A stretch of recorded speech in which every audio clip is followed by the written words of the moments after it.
doit mettre sur pied et dans un état de droit, il y a une justice indépendante.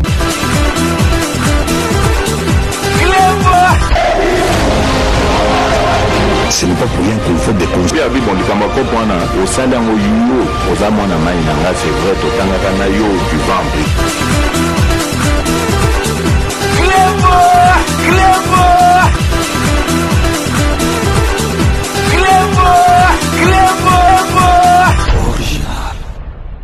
Salut et bienvenue sur Clébois Original. Merci de votre fidélité. 5 minutes avec César Ngadi. Tout le monde est d'accord et il en restera ainsi pendant très longtemps. 5 minutes Nabiso Alelo Ezali. Édition spéciale. Oyo Toko Pesabino. Décision. Yaba Konji. Yaba policier. Après 4 réunions Basali. Boyebike. Bandokia Congo.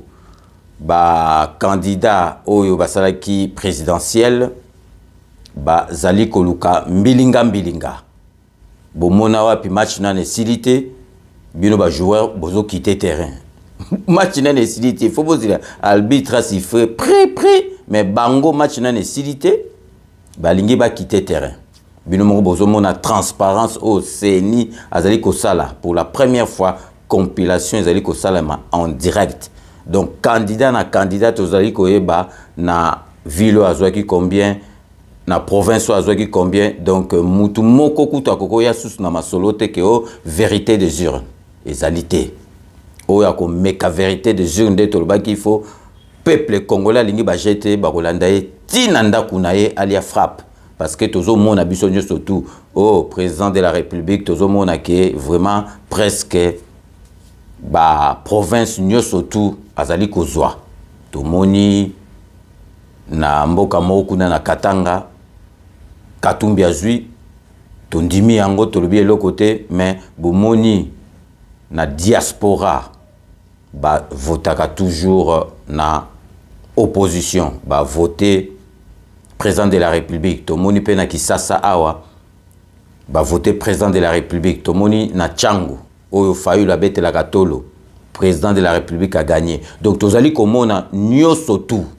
Mais boule ya ba candidat présidentiel to boulele bango. Bango ba monaki on dirait que tozo boulele bango te. Ba senga ki marche mercredi oyo ba sala marche. Mais ba policier ba konjamboka ba tali ba sali 4 réunions décision et kouyi. Marche, lobby, ezalité. Le lot ozo tourné émission oyo mardi. Basenga qui marche le 27. Donc lobby, marche, ezalité. Ba opposant boyebela déjà. Et puis bato nyo surtout bazana misana bango rosala ba vaquer na occupation na bango.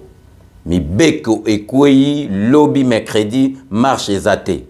Ba opposant boyebi que Félix Antoine Tshisekedi pouvoir na ezali ya koboma batute parce que na précédent pouvoir boyebi que marche ezalaki synonyme ya batu bakufa mais boyebi déjà que ba boyi lobby marche kozalate ata président Félix Antoine Tshisekedi ba beta ramassa cité parce que marche au tozo mona awa na Kisasa et komaneti ba marche à poto au mona penja au tamboli policier au meli pema apesio mai au meli bozo solana policier mais boye ba lobby policier soka zimi tindo na ye fimbu pe air moko eko zangate fayulu to tchelio photo oyo moni photo oyo et longino ndenge komakines ba extraterrestre et longino ndenge komaki kolukate et longi oyo ezonga susuboy.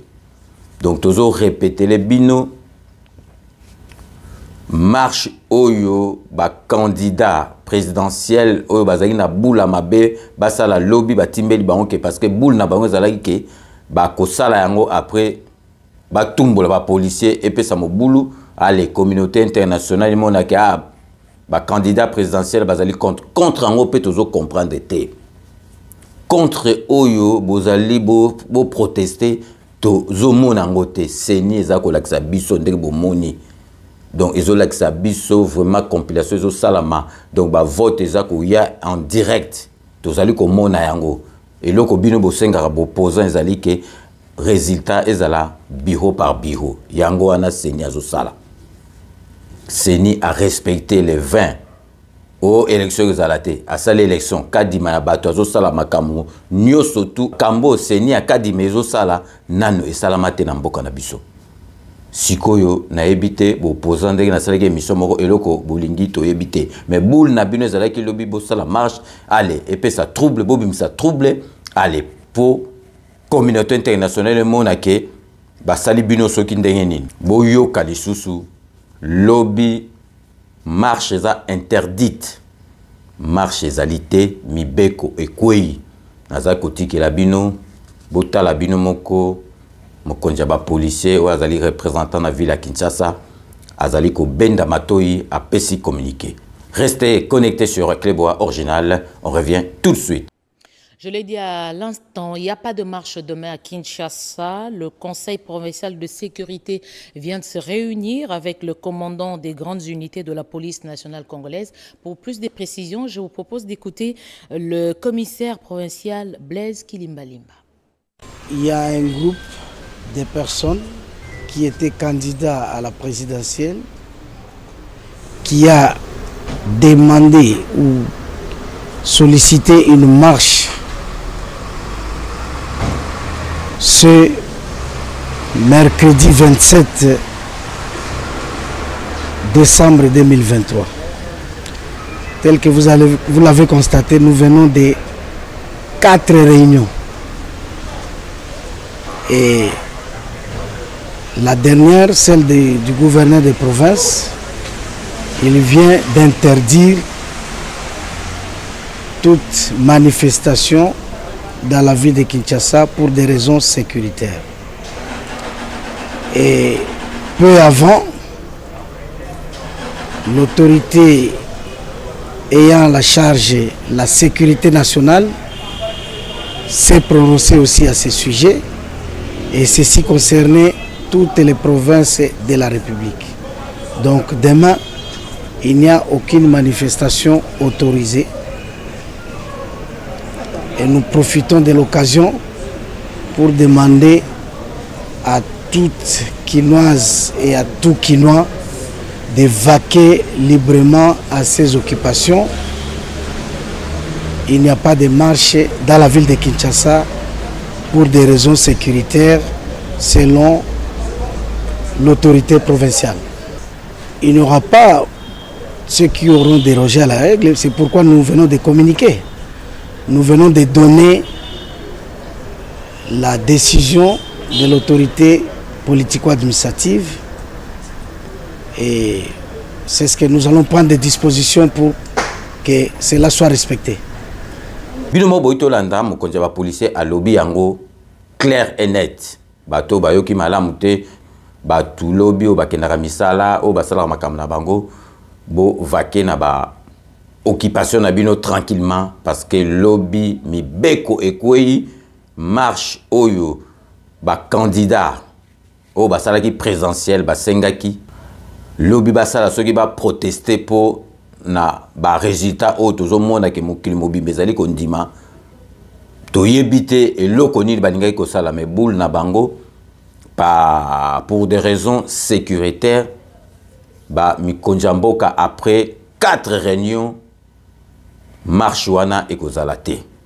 Donc vraiment ba opposant boyebela l'état a boyi marche wana boyate bo sala marche na makasi parce que ba kucha biloko nyusu to esengeli po ba pekisa bino bozonga. Donc boya na bino te bo vanda na bino na bandako mais oyo ba kokosa na liboma ba ye wana a boyebi soki mitindo koyi ezali mitindo. Donc yango na tenaki vraiment na sa la binongo lelo ekota lelo po batu bayeba ke lobby mercredi 27 marche ezalité na Kisasa ba opposant ba sengaki l'état aboyi marche wana. Donc vraiment tokomi na suka ya émission na biso ya lelo édition spéciale. Merci na bato nyoso tout ba landi yango pour rappel mitindo ekoi lobby marche ezalité. Donc, restez connectés sur Clébois Original pour la suite de nos programmes.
On doit mettre sur pied une créer dans un état de droit et une justice indépendante.